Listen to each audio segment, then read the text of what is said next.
didn't start when I loaded my gun, or when I left camp. It didn't even really start when I got off the plane or when I boarded it for that matter. This hunt started long ago, before I was even a part of the picture here at Weatherby. It started with my grandfather, developing cartridges and taking them in the wild to test them, and his guns, and even himself against the best that nature could throw at them. I needed to be ready. So did the 6.5 300, the first new round that I helped develop here at Weatherby, and the new Mark V, a refinement of the legendary rifle that my grandfather pioneered decades ago. I mean, you can dream and design and test and train, but we aren't in the business of guesswork. I wanted to find my limits and discover what lay beyond them. Honestly, I felt like I was ready. I trusted my equipment, I trusted my preparation, and while I may have had tags for sheep and caribou in Canada's untamed North Country, in reality, I was hunting for proof. The mountains take a hold of you with their elements, and they isolate you in their wild. The days are long, and the nights, they're lonely. But when you're there, you can be nowhere else. At first, this is a challenge. I'm a hunter, but I'm also a father, and a husband, a pastor, an executive, and a member of a community. So time to me is a resource, something that is saved and spent as a currency. It is cherished by me and demanded by others. And as a necessity, it's almost never free. But here, time could not be spent. It had to be given. Living my life, I value productivity, but I had to break its connection to my time to find the success and serenity that I came here for. I had to work to disconnect, but when I did, I felt free to think about nowhere but here, no time but now, and nobody but Him. While God is always present in my life, it was here, looking over some of His most beautiful creation, that I felt a closeness fill the silence that is so rare in our modern lives. It was peace with a purpose. My senses were heightened, my heart was full, the hunt was underway. But though I glassed for hours, it was not through optics that I found a way to see.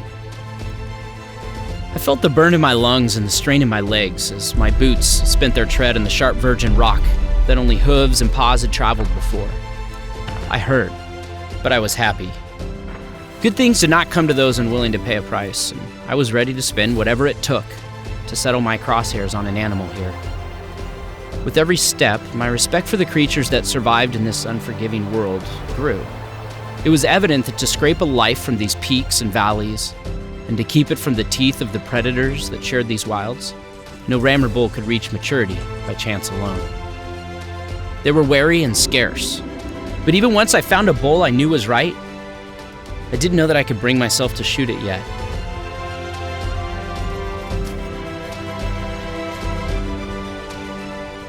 I was here to test myself, and a rifle, and the cartridge, and to do that, I had to kill. Killing, however, ended more than just a life. I knew it would end this part of my journey and finish a chapter that I wasn't sure I was done writing yet. The days of work and the nights of dreaming, they were all spent to get here, but I had more to give. Passing an opportunity like this has always been a difficult thing for me, but a trophy is much more than an animal. For me, it's not just the arrival of a bullet that defines a trophy, but the journey I took to get it there.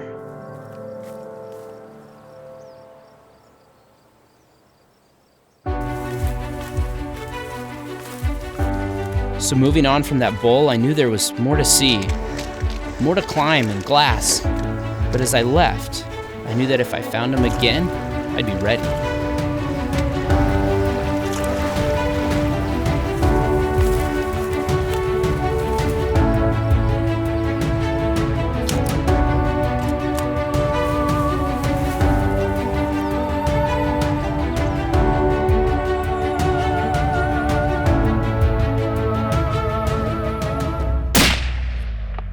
Awesome.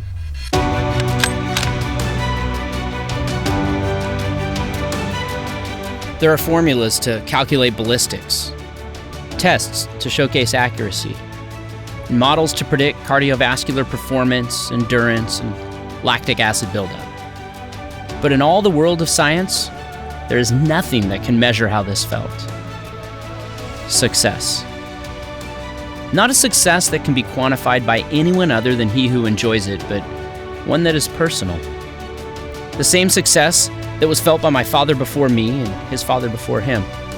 The squeeze of a trigger, the report of a rifle, and the echo of validation as we finally put our name to the rifle and the caliber that we'd developed. Tradition has always been important to me, but the emotions overwhelmed me as I laid hands upon the velvet of the bull's antlers. My mind raced through the photos I have seen and the stories I've been told of buffalo in the plains of Africa, bears in the forests of Alaska, and other game taken by my forebears with the firearms that made our family name known. Now this bull, the 6.5 300, and our story would join them.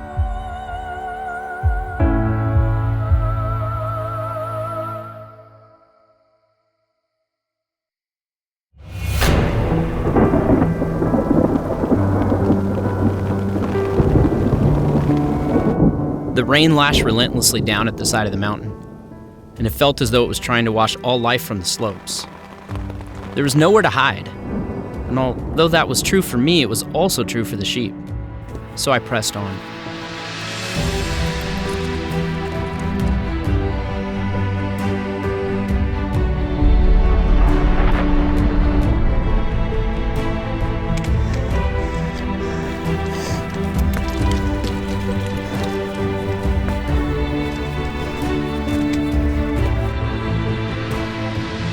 There's a focus that comes from being pounded by the elements, and the misery of the downpour only made it sweeter when finally I laid eyes upon the first band of white rams in the distance.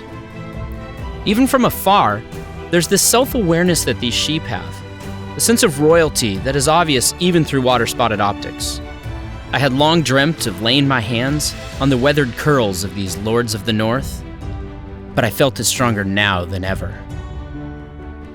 As light faded on the day, I knew that no matter what it took to close the distance on one of those rams, it would be worth it. I'd trained for this terrain. Our team had developed equipment for those conditions, but finishing the job was up to me.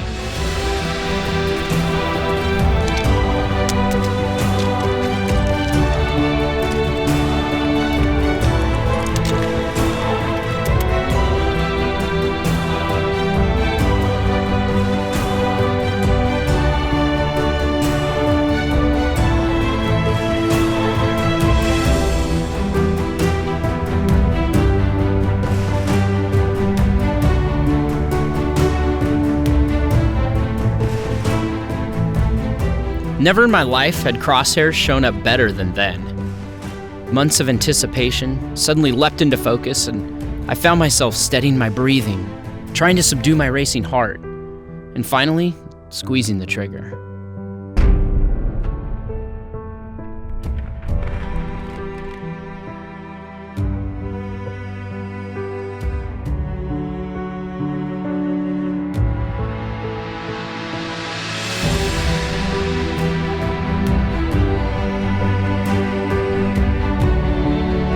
We have moments in our lives that define us. This was one of those for me.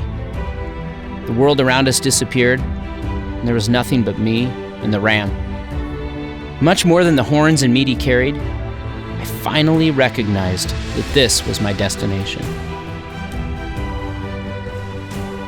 I think for everybody, they have different dream hunts. For me, this is a dream hunt. I'm in my element, being put to the test physically. I don't know, just enduring everything, being up here with this sheep. For some, it may be Africa. For me, this is it. So be able to test a new cartridge out here, much like my grandfather did in Africa, is really a dream come true. It's pretty surreal to be here, honestly.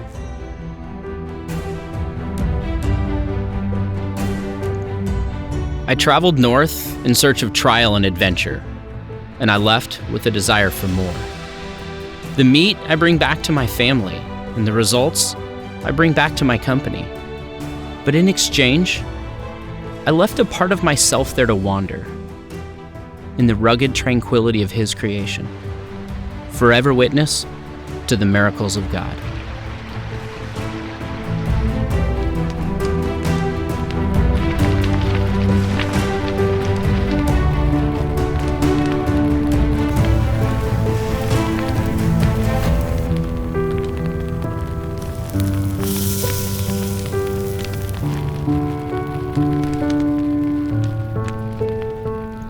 The whole earth is filled with awe at your wonders.